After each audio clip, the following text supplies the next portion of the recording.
everyone, welcome back to the channel. Okay, so today we're going to talk about the Network Acoustics Tempus Ethernet switch. Now, let's talk a little bit about what you get in this system, the switch itself. So, as you can see, it is a decent piece of kit. It is constructed out of a single piece of billet aluminium, so there are no seams here anywhere at all. It is all the top case right the way around this thing is even through the back here. There's no seams. It is all one piece. Obviously, there is a bottom, which you can see there, that is constructed, but the whole outer case is all one piece. And this thing weighs a bit as well. It is not flimsy, it is not light. So what you get in the rear of this is you get 6 gigabyte RJ45 connections. You get 2 100 meg RJ45 connections, and you get 4 FSP connections over here. Obviously, there is a light indicator to let you know the machine's powered up. There are no flashing lights along here.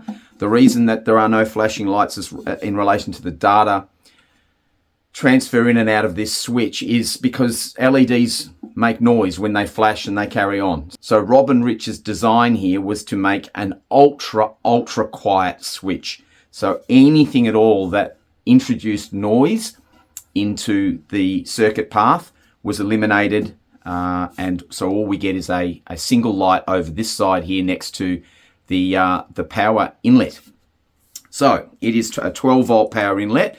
You get a 0.75 meter reference power cable from them. As you can see here, this is super duper quality. This screws into the power supply here, and the other end of this goes into the switch like so. And that is your power supply umbilical cord. High quality conductors. One of the things that Network Acoustics keep talking to me about when I'm talking to Rob is they spend as much time working on component synergy and conductor quality as they do on the actual units that they're inventing and putting together themselves. So this is the actual switch, and then you get the Network Acoustics hybrid power supply. So it's got an IEC in there with a fuse and a switch, and obviously that's the end that screws into the unit for the power output to the switch. So there's a fair bit going on here. I've got a few notes here, so I'm going to refer to those. So apologies if I'm looking down and you're seeing the top of my bald cranium. So this is a soft touch feel, this thing.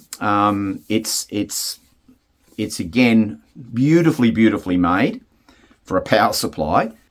There's been a fair bit of work that's gone into this power supply too, by the way. This is the Mark II power supply, and I'll talk a little bit later on in the video about anybody that might have this switch and have the Mark I power supply. But this is the current iteration, the current version of this power supply is also comes along with the switch. So that's what you get in the box, plus an instruction manual, and which is very clearly it spaces out and shows you exactly different permutations and setups that you can use with the switch, and what goes into that side of things. So I've had the switch here for probably, I would say, about a month, and I've been mapping out the evolution of this switch is in relation to burn-in. So what's been going on? When I first plugged the switch in, I had an OMG moment because I thought to myself, wow, there's a lot of detail here. My current reference, which has been the S-Booster Mark II power supply, the linear power supply. By the way, this is a high quality with a lot of power filtration switch mode power supply. Rob and Rich agree that, and I do with them too, because I've just seen a few of these things happening now in the market, and the improved dynamics and transient response from a really high quality switch mode power supply is beating what we considered always to be the best, which was a linear power supply on the digital side of things. So hats off to them. They are all over it with this power supply. So I had the S Booster Mark II power supply with the Uptone Ether Regen network switch. And I was very, very happy with the switch. It was fantastic. It was as good as anything I'd heard up till that point. And then, I'd been playing around with a few other things. And then Rob invited me to try the Tempus from them. And of course I said, well, look, yeah, I'm looking at switches at the moment and seeing what's out there. So I'd be happy to take one in on review. So that evolutionary stage, as that went on, as I said, the initial shock was, holy moly, there's a lot of detail here. Is there almost too much? Is this going to get fatiguing? And it was a little bit on the bright side in the very, very beginning in my system. It sounded just that little bit overemphasized. And I mean, obviously what we're trying to do here with the really ultra high-end digital streaming is to get the signal sounding more relaxed and more analog-like, more, so that you literally switch that analytical brain that we all have as audiophiles off. So that was my initial thought, a very initial thought. I thought, oh boy, okay. But it was certainly a quantum step. Whether we're going to call this good or bad at this stage, I'm talking about my initial thoughts when I first got this switch and literally fired it up and plugged it in after I was so used to my previous switch. And I thought, look, okay, I spoke to Rob, and Rob said, look, this thing will evolve. It will definitely evolve. Give it a good 200 to 300 hours in your system. Just stream data. Just literally stream data constantly with your MPT8 room core on, and just let it just push data through the switch for the next 200 or 300 hours. So that's what I do. So basically I let it run. I came in at 50-hour intervals, and I had a critical listen. So put on my reference tracks that I use for critical listening, and I sat there and I concentrated. And what I started to notice was, now look, there was very little change at 50 hours. At about 150 hours, I absolutely started to notice a bit of a relaxing of the presentation. There were the leading edges of notes were not as emphasized as they were, but yet none of the detail was going away. By about 250 hours, and I'm cutting through this so I'm not here all day and all night talking to you about it. But at say 250 hours, I came in and had a really good listen, and I really, really by that stage was noticing this relaxed change. But I wasn't getting any loss of detail. I wasn't losing any of the things that I'm looking for in a audio presentation. So as the switch evolved, as it got more hours on it, it became more centered, more grounded, more analog sounding. There's no other way to really describe it. It's in its very, very beginning stages. It was hyper detailed, and you would think, okay, so if it loses some of that ultra detail, isn't it then going to sound veiled or dark, or not portraying what's really in the stream? And that was my concern, but I didn't need to be concerned for too long. So when I sort of compared the switch to my Uptone Ether Regen switch, by the time I'd given this thing 300 hours in the system, there was really no comparison. The Ether Regen switch sounded less evolved. It sounded almost a little compressed. Compared to this switch, there was just less fleshing out of the detail, a little bit more rounded, the Uptone Ether Regen switch, and more compressed within the confines of the speaker layout.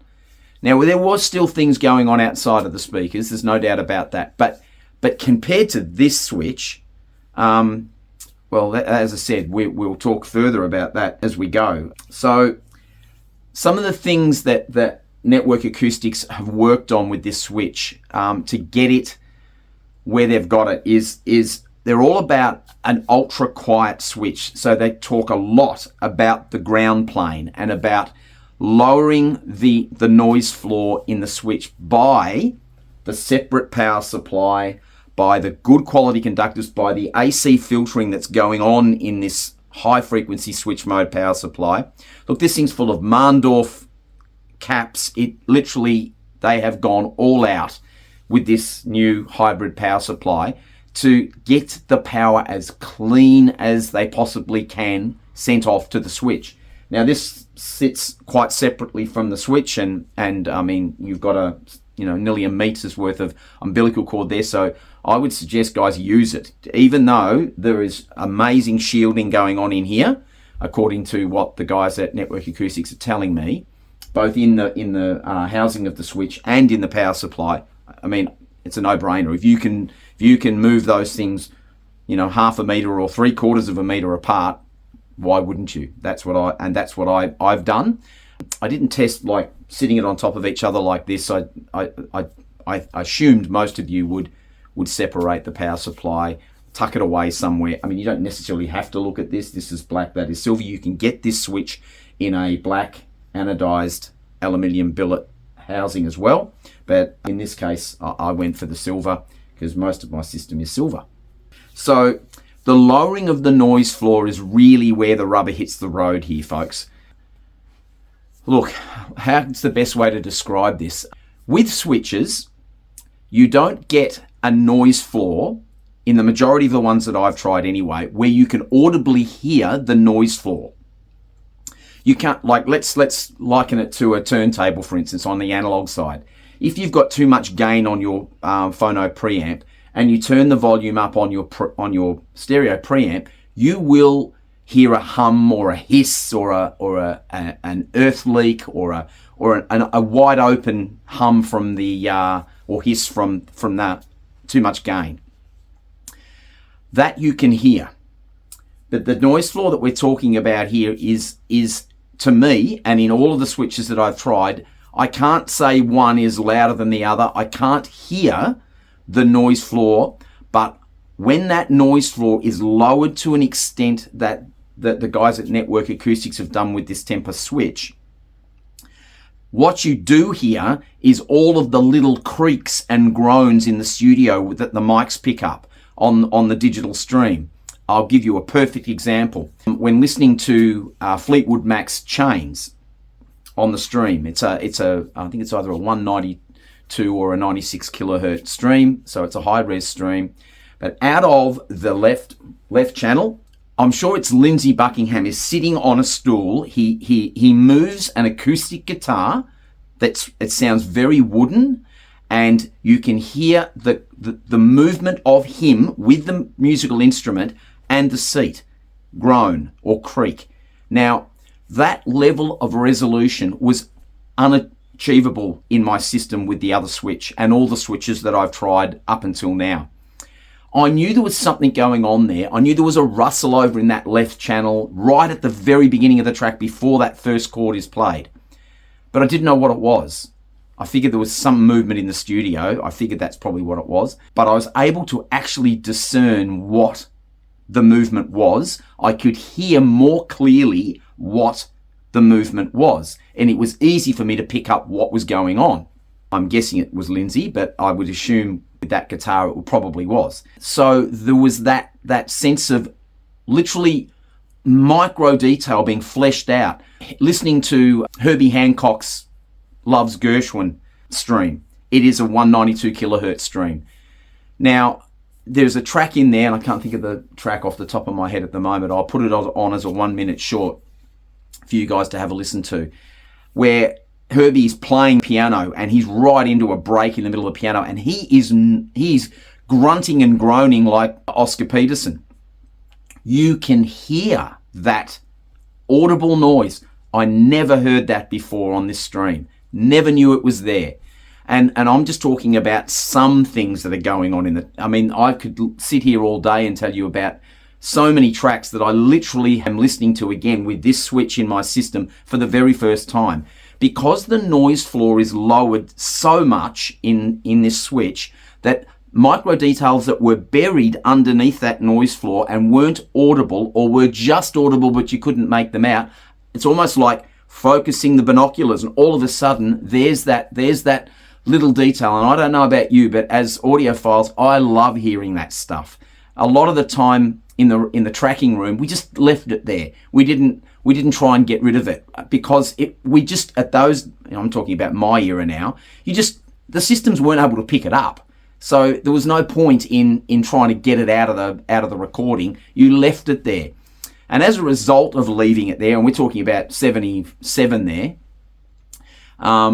with that Fleetwood Mac album, it's wonderful now to hear that. We now have the systems, we now have the components to be able to flesh that kind of micro detail out in the streams. And that's what I found with this switch. There's just so much more there that I did not know existed. And when you put your ears on and you sit there and you really listen into the music, you just hear things you did not know were there. And that's absolutely something that I found with this switch in the system. So there's really, really good signal clocking going on here as well for timing. And that is evident in the presentations as well. The processing speed that Rob and Rich have put into this switch it's almost like having a Formula One engine in your little city car. You'll never ever need the power, but it's lovely to know you've got it there if you want to turn around and overtake somebody. So things like when I'm loading things up on Roon through this switch, they load faster. I get the song starts quicker with this switch than it has with anything else I've ever tried. So that says to me there's something going on here as far as processing of the signal to get to the MPT8 to get it literally loaded up and ready to go faster. I'll tell you another thing. Plugging my smart TV into this switch, I noticed much better signal. So when I was watching a football match in Australia, Australian rules football, it's a fast-moving game, football flying through the air. The refresh rate of the TV is good anyway, but the flow of the information, the flow of the data when I'm playing things back from the internet is just markedly better. Color saturation is better. There is just something going on here. And what the guys want you to do is plug all of your AV system, your NAS, your network streaming, your server capacity into this switch and use it as the hub and the heart of your entertainment system. Because honestly, I mean, I'm really only using it for the audio, and it would be barely idling. So there is so much processor power there for on tap if you need it for smart TVs, for all of your AV setups. So absolutely consider that. And then the conductor quality that has gone into the topology of the switch. Rob and Rich say that they literally left no stone unturned on this switch to literally put the best of the best in that switch in every aspect of the flow through signal path, so that they get fast data transfer, super clean data transfer, and ultra low noise. That's where the real key is here, in that power supply and what's going on in the switch. And really, I mean, the external power supply quality is really where the rubber hits the road here. It is a ultra high frequency switch mode power supply. And the thing is, we used to think that linear power supplies were the way to go to give you that beautiful warmth analog sound that we all love in it and strive to get in our digital transfer. But with this switch, what the guys have worked out is what often happens with linear power supplies is transient dynamics are compromised. And by using a super high frequency, way up out of the audible band, switch mode power supply, they are able to regenerate all of that dynamic slam. And there is no doubt about it. The difference between my old reference, the Uptone Ether Regen with the S Booster Mark II power supply versus this setup is night and day. That was one of the things in the very beginning when I said, oh, there's a lot going on here. Some of that was just the immediacy of the dynamic swings and the transient explosions of things that were going on in the music. It really was and really is something to behold. This switch really does, and there'll be a lot of you that'll say, well, it's a switch. It pushes through data. How can it do that? Well, look, I'll say this. I'm not aware that there's a way to measure what I'm hearing.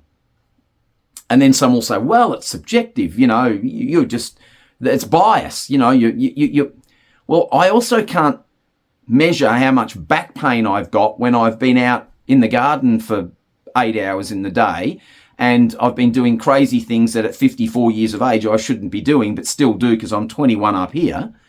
But I can't measure how much back pain I've got. But I've got back pain. I know I have. And the same thing here. If you've got ears on your head and you notice something definitely changing, and I'm a reviewer, so I have reference tracks. I've been doing this with my ears for the best part of 30 years in this industry, and I've loved music for 40 plus years, buying my first record when I was 12 years old. And you see, with that comes the training of your ears, your ear-brain connection. And I'm able to seriously know when something's different. That's why my system never changes, because it is a reference. If I change something in my system, I really need to understand that component, understand what it's doing, so that I can retrain my brain to know that that is the reference now. And of course, things will change and evolution happens in anyone's system. But there were seriously different things going on here. And as that evolution happened with that switch, those things just became more and more likable, more and more believable. The digital stream now rivals my analog setup in just about every way possible. There is a sense of humanity in the presentation. There is, at the touch of a finger, there is no fatigue, but there's just a sense of groundingness. You've got low frequency detail that I never had from a stream before because of this switch's low noise floor. You've got this beautiful, ethereal, fleshed out human mid-range in vocal performances that sound more real, more alive than I've ever heard them before. And the top end is just light and airy and fast. There's just a full spectrum of frequencies being laid out in the room in front of me with no negatives, no hiss, no hum, no loss of detail. Everything's there. In fact, so much detail is there.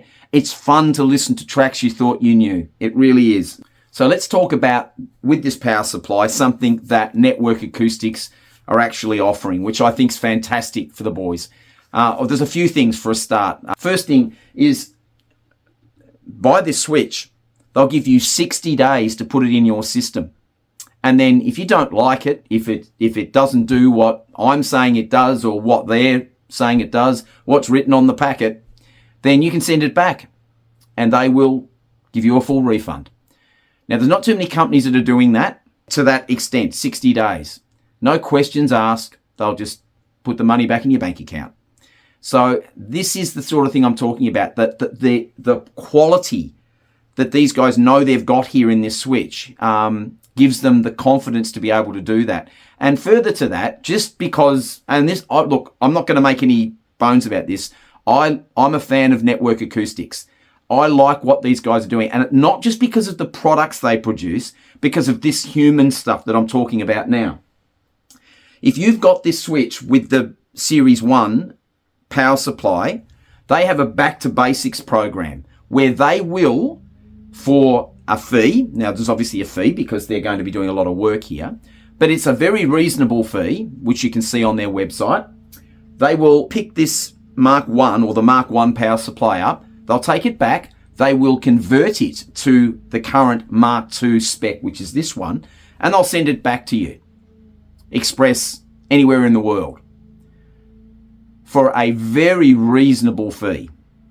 So, and then they've obviously realized that the power supply in relation to the switch is where they've made some really, really serious gains. When I was talking to Rob about that, he was saying, you know, we're really proud of the work we've done on the power supply, because that's really the area where improvements can be made. Now, from what I understand, I will be also getting for review their power supply for the router or router, depending on where you come from.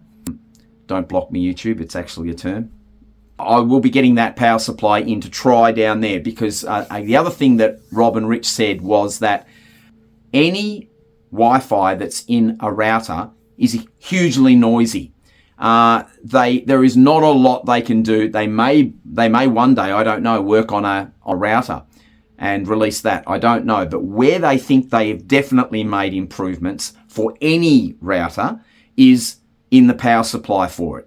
So they've built a power supply that's much along the lines of this power supply, which is a specific build for this switch, which was another thing that those guys really focus a lot on, which is getting the component synergy perfect in the digital domain. Well, they're doing the same thing down there with a power supply for your router. And that's the next thing we're going to have in here to try. And that will be very, very interesting, because they have realized that that is one area, by cleaning the power supply up to a router, they are able to get some real improvements at that end of the data stream as well. So good on them. That is fantastic that they are offering that upgrade program with anyone that's bought the Tempus switch. Look, this isn't cheap. I'm not going to bang around the bush. If you've got a system that upper mid-fire above, then I don't think you can afford not to try this. It'll change your life. As far as streaming goes, you will seriously wonder what the hell was going on up until now with this thing, because there is just so much more there in the streams that you won't know was there until you put something that's got such a low noise floor like this switch into your system. And for those people that say it's all ones and zeros and how can it make any difference, if you don't hear it, you'll never know.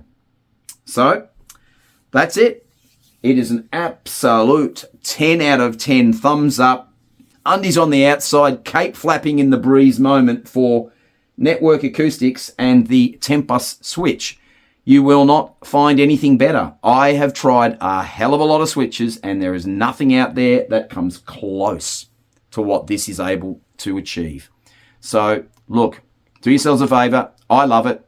It ain't leaving my system now. It's my new reference. It's in here, and it's in here for good. I will leave a link for Network Acoustics in the description of the video. If you're interested in talking to Rob or Rich about their products, because they do quite a few products in the digital area, including some amazing cables. USB cable is sensational. I have it in here too. Best one I've ever come across. So these guys are making new ground in this area. Now, it's a fast moving area, but if you get all the basics right, you really can future-proof a system with gigabyte transfer here, an amazing power supply. This, you can rest assured, you can buy something here that you're going to have for years to come, and you'll be very, very pleased with the product as I am. So thanks very much, everybody, for watching this. Hope you got something from it. Leave any questions you might have below. I know Rob will be floating around in comments, and I'll be happy to answer any questions you have. Another thing, we will, I'll break this here on this review for the Tempus switch. We will be having Rob and Rich on the Audiophile show, which is my collaboration with Louis from Vinyl Latte.